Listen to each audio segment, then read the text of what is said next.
বন্দনা শেষ করে আমি মা নর্মদাকে প্রণাম করলাম। পিছন ফিরে দেখি মহান্তজি সহ কয়েকজন নাগা আমার পিছনে দাঁড়িয়ে আছেন যুক্ত করে। যারা নর্মদাতে নেমে স্নান করছিলেন তাঁরাও স্নান বন্ধ করে যুক্ত করে দাঁড়িয়ে আছেন।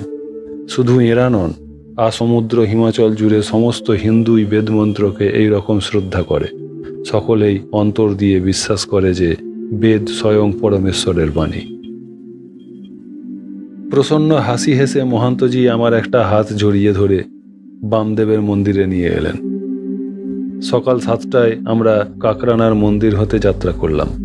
সিঙা ডমরু বাজাতে বাজাতে হরনর মধ্যে ধ্বনি তুললেন নাগারা। নর্মদা কিনারা ধরে প্রায় মিনিট 20 হেঁটেই আমরা হাতনোড়ার কুবজা সঙ্গমে এসে পৌঁছে গেলাম। যে কুবজা নদীকে দহি থেকে লছু বুধনের সঙ্গে আস্তে আস্তে হারিয়ে ফেলেছিলাম। মানে কুবজার যে জলধারা বক্রগতিতে বক্রপথে ছোট ছোট পাহাড় ভেদ করে দৃষ্টির অন্তরালে চলে গেছিল, এখানে এসে দেখছি সেই কুবজা বিন্ধ্য পর্বতের একটি ছোট্ট পাহাড়কে ফাটিয়ে প্রচণ্ড বেগে এসে পড়ছে নর্মদাতে।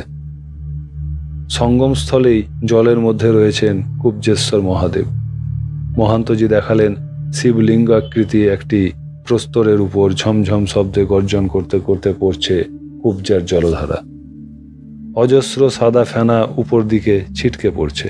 সঙ্গমস্থলে গিয়ে ওই মহাদেবের পূজা করা সাধ্যাতীত। তটের কাছাকাছি যেতেই অজস্র জলকণা ছিটকে এসে আমাদেরকে প্রায় ভিজিয়ে দিল। প্রপাতের মতো জল পড়ছে উপর থেকে নিচে। সঙ্গম হতে একটু দূরে দূরে অনেক বড় বড় গাছ আছে। তটের ধারে বড় বড় কেঁদ গাছই বেশি। এইসব গাছের মাথায় জলকণা ঠিকরে পড়ে তলায় টস টস করে জল পড়ছে। চারদিকে শুধু পাথর আর পাথর। ঠিকরে পড়া জলকণার আওতা থেকে একটু দূরে সন্ন্যাসীরা নিজেদের ঝোলা কম্বল রেখে রেবা কুব্জ সঙ্গমের শোভা দেখতে লাগলেন। মহান্তজি, আমি ও মতীন্দ্র সকালে স্নান করিনি, কাজেই সঙ্গম হতে কিছু দূরে আমরা স্নান করতে নামলাম। জলের ঢেউ তটে এসে আছড়ে পড়ছে প্রবল বেগে। মহান্তজি সবকে ডেকে বললেন, এই কুবজা সঙ্গমে কুবজেশ্বরের উদ্দেশ্যে তোমরা সবাই জলের অর্ঘ্য দান করে রেবা মন্ত্র জপ করো। লক্ষ্মণ ভাইয়া, কর্পূরদানিতে একটু কর্পূর সাজিয়ে রাখো, আমি মহাদেবের উদ্দেশ্যে আরতি করব। এই বলে তিনি স্নান করতে নামলেন। মতীন্দ্র ও আমিও তাড়াতাড়ি স্নান করে সূর্যার্ঘ্য ও তর্পণ আদি সেরে নিলাম। স্নান করেই মহান্তজি কর্পূর ধরিয়ে আরতি শুরু করার আগে আমাদেরকে সবাইকে বললেন, আমি ধীরে ধীরে একটি মন্ত্র উচ্চারণ করছি, আমার সঙ্গে কণ্ঠ মিলিয়ে তোমরাও মহাদেবের উদ্দেশ্যে বলতে থাকো। কর্পূর জ্বালিয়ে তিনি মণ্ডল আকারে ঘুরতে ঘুরতে বলতে লাগলেন, ওং অজ শাশ্বতং কারণং কারণানাং শিবং কেবলং ভাসকং ভাসকানাম তুরিয়ং তমহ পরমাদ্যন্তহীনং প্রপদ্যে পরং পাবনং দ্বৈতহীনং। যিনি জন্মরহিত শাশ্বত ও কারণের কারণস্বরূপ, যিনি সদাই মঙ্গলময় স্বস্বরূপে নিত্য বর্তমান সমস্ত জ্যোতির জ্যোতি, যিনি জাগ্রত স্বপ্ন ও নিদ্রার অতীত তুরীয় স্বরূপ, যিনি অন্ধকারের অতীত এবং আদি ও অন্তবিহীন, আমরা সেই দ্বৈতবিহীন পরম পাবনের শরণ অর্থাৎ আশ্রয় প্রার্থনা করছি। আমাদের মন্ত্রপাঠ শেষ হলো, কর্পূরের বাতিও নিভল।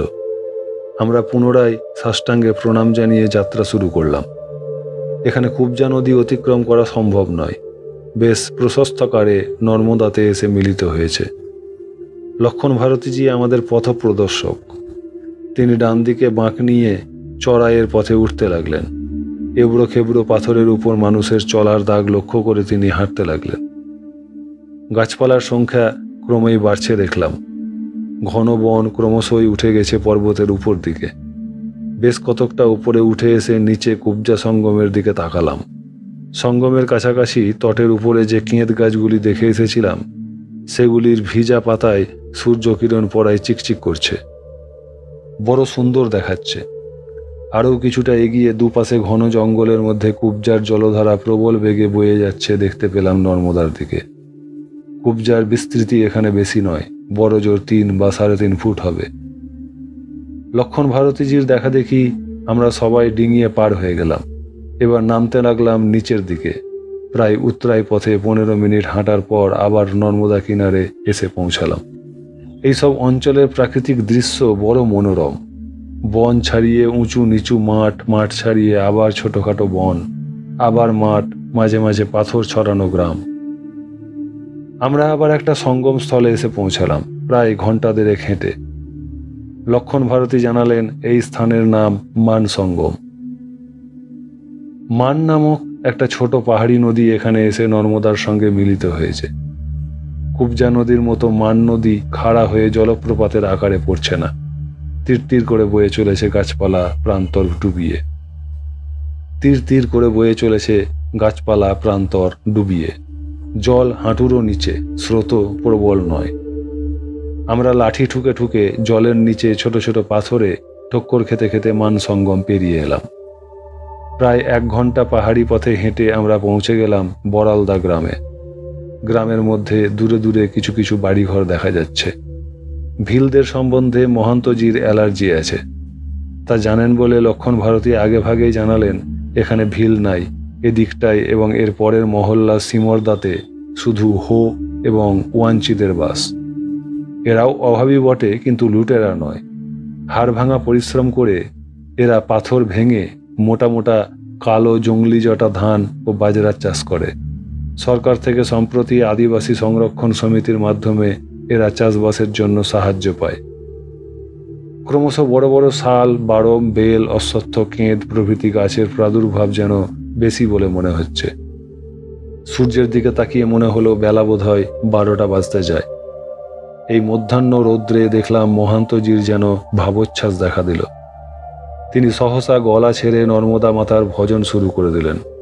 সকাল থেকেই সকলে অভুক্ত পার্বত্য পথে খর রৌদ্রে হাঁটতে হাঁটতে সকলেই অত্যন্ত ক্লান্ত। এর মধ্যেই তাঁর কিভাবে যে ভাব জন্মালো তা মা নর্মদাই জানেন। আর তাঁদের এই ভাব কতকটা সংক্রামক রোগের মতো। একজন রামা হো বলে চিৎকার শুরু করলে দেশওয়ালি ভাইরা যে যেখানে আছে সবাই মিলে তারস্বরে চিৎকার করতে আরম্ভ করে। তেমনি এখানেও দেখলাম মহান্তজি যেই উচ্চস্বরে আরম্ভ করলেন, হই রে বা মাইয়া তেরা আধার, নর্মদে হে তেরে আধার, সঙ্গে সঙ্গে সবাই তান ধরলেন, হই রে বা মাইয়া তেরা আধার, নর্মদে হে তেরা আধার। মহান্তজি একটি মাত্র পংক্তি উচ্চারণ করার সঙ্গে সঙ্গে যেভাবে সকলে সমস্বরে সমতালে সমবেত কণ্ঠে গেয়ে উঠলেন, তাতে বুঝলাম মহান্তজি যে নর্মদা ভজনটি গাইবার উপক্রম করছেন সেটি সকলেরই জানা। মহান্তজি ভজন আরম্ভ করলেন, হে রেবা মাইয়া নর্মদে হই তেরে আধার, রূপ অনুপম ভব ভয়হারি, মহিমা অমিত अपार, शंभु लोक से धारा आई, मेकल पर्वत तीर्थ बनाई, अमरकंठ जग की रति छाई, होबे जय जयकार, हई रेवा मैया नर्मदे हई तेरे आधार।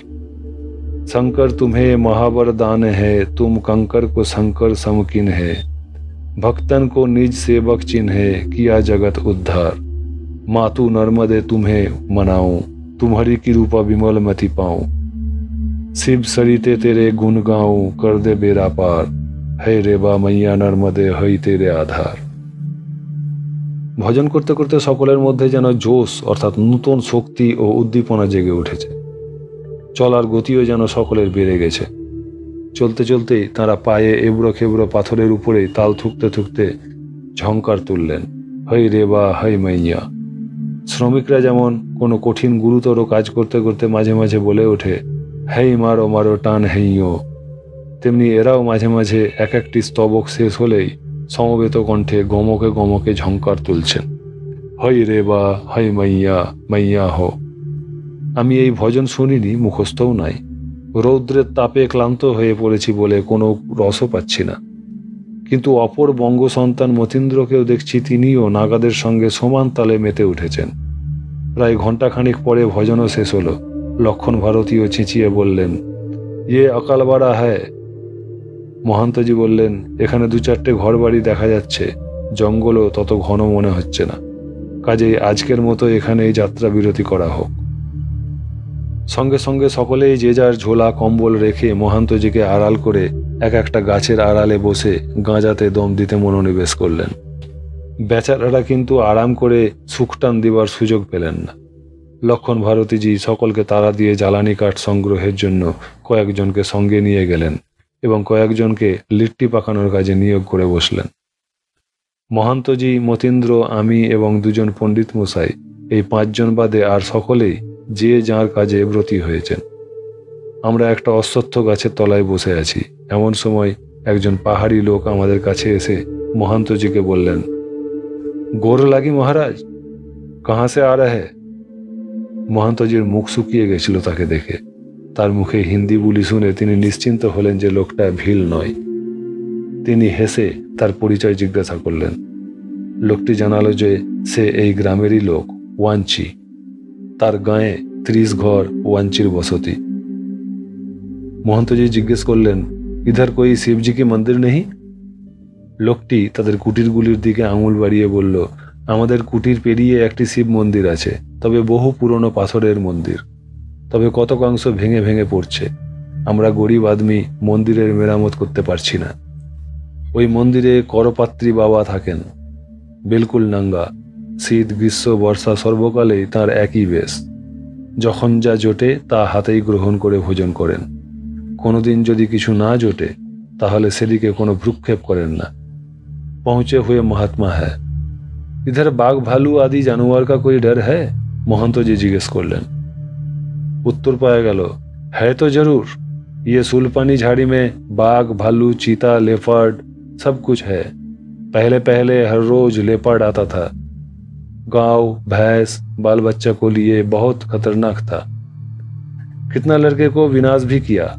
लेकिन 5 साल हो गया जब से करपत्री बाबा इधर आया, तब से बाघ भालू का उपद्रव कमती हो गया। ধুনি জ্বালাবার মতো শুকনো কাঠ নিয়ে লক্ষণ ভারতী এবং অন্যান্য নাগারা পৌঁছে গেছেন। তারা 5-6টা ধুনি সাজাতে ব্যস্ত হয়ে পড়লেন। যারা লিট্টি পাখানোর কাজে ব্রতী ছিলেন তারা লিট্টি তৈরি করে আগুনে সেঁকছেন ঘন ঘন উল্টিয়ে পাল্টিয়ে। মহান্তজি খোঁজ নিয়ে জানলেন মাত্র 5টি লিট্টি তৈরি হয়েছে। তিনি সংক্ষেপে করপাত্রী বাবার পরিচয় লক্ষণ ভারতীকে দিয়ে একটা শাল পাতা ধুয়ে তাতে 5টি লিট্টি নিয়ে আমাকে বললেন, তুমি তোমার কমণ্ডলুটা হাতে নিয়ে আমার সঙ্গে এসো। সেই পাহাড়ি লোকটি আমাদের সঙ্গে চলল। কতকগুলি বড় বড় শাল গাছ, মহুয়া ও কেঁদ গাছ অতিক্রম করে আমরা তাদের কুটিরগুলির কাছে এলাম। কালো মাটির দেওয়াল দেওয়া নিচু ছোট ছোট ঘরগুলি। এক কুটিরের চালার সঙ্গে অন্য কুটিরের চালা লেগে আছে। ফাঁকা ফাঁকা ভাবে বাড়ি তৈরি করতে এরা জানে না। এক বাড়ির দেওয়ালের সঙ্গে অন্য গৃহস্থ চালা বেঁধেছে অন্যদিকে মুখ করে। ছোট বড় পাথর পড়ে আছে পল্লীর সীমানা ধরে। এই তাদের গাঁ অকলবাড়া। কুটিরগুলি পেরিয়ে এই ছোট্ট একতলা পাথরের শিব মন্দিরটি দেখতে পেলাম একটি বেলগাছের তলায়। পাশে একটি অশ্বত্থ গাছও আছে। মন্দিরের পাথরে পুরু শ্যাওলা। অশ্বত্থ গাছের শিকড় মন্দির গাত্র ভেদ করে দেওয়ালের ভেতরে বাইরে চাড়িয়ে গেছে। মন্দির গৃহের বাইরে মন্দিরের ধ্বংসাবশেষের বড় বড় সাইজ করা পাথর দেখে অনুমান করলাম কোনো কালে হয়তো এখানে বিশাল শিব মন্দির ছিল।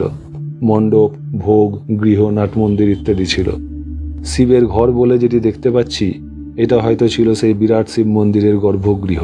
এইটুকুই শুধু টিকে আছে, আর সব ধ্বংস হয়ে গেছে। মহান্তজি ও আমি শিবের উদ্দেশ্যে সাষ্টাঙ্গে প্রণাম করলাম। উঁকি মেরে দেখলাম ঘরের মধ্যে শিবলিঙ্গের পাশেই দিগম্বর সেই মহাত্মা বসে আছেন। নমো নারায়ণায়, নমো নারায়ণায় বলতেই সেই মহাপুরুষ ঘরের ভেতর থেকে বাইরে বেরিয়ে এলেন। প্রায় 6.5 ফুট দীর্ঘদেহী মহাপুরুষের বিশাল কলেবর দেখে আমার মনে হলো আমাদের সামনে তৈলঙ্গ স্বামী এসে দাঁড়িয়েছেন। তৈলঙ্গ স্বামীর মতোই গলায় বড় বড় রুদ্রাক্ষের মালা, চোখ দুটি আপেলের মতো, মাথায় বিরাট টাক। তাঁর আপাদমস্তক নাঙ্গা দেখে আমি স্তম্ভিত হলাম। কম্বল কাঁথা দূরের কথা, এক টুকরা ন্যাকড়াও শিবের ঘরে দেখলাম না। মন্দিরের দরজাও নাই। বৃষ্টি হলে এ ঘরে জল ঢোকে, দেওয়াল বেয়ে জলও পড়ে। শীত, গ্রীষ্ম, বর্ষা সবই তাঁর শরীরের উপর ভাঙে, সন্দেহ নাই। বাইরে বেরিয়ে এসেই তিনি মহান্তজিকে বললেন, যাকে রথ পে পেশো তাঁকু কন আদেশো, অর্থাৎ যার রথের উপর স্বয়ং হৃষিকেশ তাঁর আবার ভয় কাকে, তাঁর কাছে বিদেশ কোনটা? মহান্তজি করজোরে নিবেদন করলেন, आशीर्वाद दीजिए। ये आशीर्वाद है मेरी, शुभ कर्म करने में ना करो देरी। जो कल करोगे सो आज करो, जो आज करोगे सो अभी करो। মহান্তজি অতি বিনম্রভাবে তাকে ভিক্ষা দিতে চাইলেন। তিনি প্রসন্ন বদনে তখনই ডান হাতটি পাতলেন। মহান্তজি নমঃ শিবায় বলে একটি লিট্টি তাঁর হাতে দিলেন। একটি লিট্টি কেবল তাঁর হাতে ধরল, এর বেশি তাঁর হাতে ধরবে না, তিনিও নেবেন না। জলদগম্ভীর কণ্ঠে ব্রহ্মার্পণং ব্রহ্মহরি গীতা মন্ত্র উচ্চারণ করে লিট্টিটি দাঁড়িয়ে দাঁড়িয়েই খেতে লাগলেন। তাঁর খাওয়া শেষ হতেই মহান্তজির ইঙ্গিতে তাঁর হাতে একটু একটু করে জল ঢেলে দিলাম।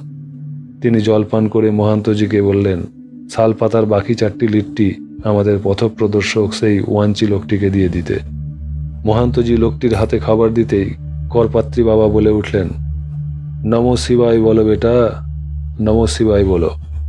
শিব স্বরূপাত অপরং ন কিঞ্চিত। মহান্তজি লজ্জা পেলেন। তিনি পাহাড়টির কাছে হাত জোর করে বলতে লাগলেন, নমঃ শিবায়, নমঃ শিবায়। আমরা তাকে পুনরায় প্রণাম জানিয়ে ফিরে এলাম আমাদের সেই গাছতলায় আস্তানায়। মতীন্দ্রের কাছে জানলাম 3:30 বেজেছে, আহার প্রস্তুত। আমরা সবাই খেতে বসলাম। মহান্তজি সংক্ষেপে সকলকে জানালেন, আমরা একজন প্রকৃত মুক্ত পুরুষকে দেখে এলাম, যেন দ্বিতীয় তৈলঙ্গ স্বামী, সম্পূর্ণ দিগম্বর বেশ, একেবারে নিরাবরণ। শরীর রক্ষার কোনো চেষ্টাও নাই। যখন যা অনায়াসে মিলে তাই তিনি করপাত্রে গ্রহণ ও ভোজন করেন। পিপাসা পেলে নর্মদায় গিয়ে করপাত্রেই জলপান করেন। সামান্য একটা জলপাত্রও কাছে নাই। মনে হয় সর্বদাই তিনি ব্রহ্মানন্দে মগ্ন আছেন। তোমরা সন্ধ্যার আগেই শৈলেন্দ্র নারায়ণজির সঙ্গে এই করপাত্রীজিকে দর্শন করে আসবে। ভোজনের পর আমরা প্রত্যেকেই গাছের তলায় ছায়া খুঁজে বিশ্রাম করতে লাগলাম। বেলা বোধহয় 5:30টার সময় দেখলাম সেই করপাত্রীজি আমাদের আস্তানার পাশ দিয়ে নর্মদার ঘাটের দিকে যাচ্ছেন। মহান্তজি সহ আমরা সকলে শশব্যস্ত উঠে দাঁড়িয়ে নতমস্তকে নমো নারায়ণায়, নমো নারায়ণায় বলে অভিবাদন করতে থাকলাম। মহান্তজি করজোরে তাকে আবাহন জানালেন, কিন্তু তিনি কোনো ভ্রুক্ষেপ করলেন না। যেন জ্বরের ন্যায়, বধিরের ন্যায় এবং ভূতাবিষ্টের ন্যায় আপন মনে ঝাঁপিয়ে পড়লেন নর্মদার জলে। আমরা এতগুলি লোক একসঙ্গে জোড়া চোখ দিয়ে একদৃষ্টে তাকিয়ে থেকেও তাঁকে দেখতে পেলাম না। আমরা অগত্যা বসে পড়লাম। দেখতে দেখতে সন্ধ্যা হয়ে গেল। লক্ষণ ভারতীজি ধুনিগুলো জ্বালাবার জন্য উদ্যোগ করছেন। এমন সময়ে হর নর্মদে বলতে বলতে মহাপুরুষ আমাদের কাছে এসে একটা পাথরের চাট্টানের উপর বসলেন। তাঁর গা থেকে জল গড়িয়ে পড়ছে। বসেই বললেন, ইতনা গরমি মে ধুনি কা জরুরত, কোই জানোয়ার ইধর ঘুসেগা নেই। তাঁর কথা শুনে মহান্তজি লক্ষণ ভারতীজিকে ধুনি জ্বালাতে নিষেধ করলেন। মহান্তজি করপাত্রীজিকে করজোরে निवेदन করলেন, महाराज उस वक्त आपने जो उपदेश दिया था उसका मतलब क्या, थोड़ा रोशनी डालिए। তিনি বলতে লাগলেন, जो कल करोगे सो आज करो, जो आज करोगे सो अभी करो। इसका मतलब यही है, कल तुम्हारा दिल में यही भावना था इधर आकर संकटनाशन भैरव का पूजा करने का, क्योंकि तुम्हारा गुरुजी बोलता था संकटनाशन भैरव का कोई शिवलिंग में पूजा करने से संकट नाश हो जाता है। भीलों का डर से तुम लोग हर वक्त तड़पाता है। भील से बचने के लिए तुम चाहते थे संकटनाशन जी के पूजा करोगे। नर्मदा तट में जो संकल्प हृदय में जगती है उसका फौरन पूरन करना उचित है, लेकिन 2 दफे तुम भील लोगों से अच्छा व्यवहार पाने से संकटनाशन भैरव को पूजा नहीं किया। अभी सोचते हो पेंड्रा या कोटेश्वर में पहुंच के तुम पूजा करोगे। शुभ कर्म में ऐसा टाल बेटाल करना उचित नहीं है। इसी का नाम दीर्घसूत्रता है।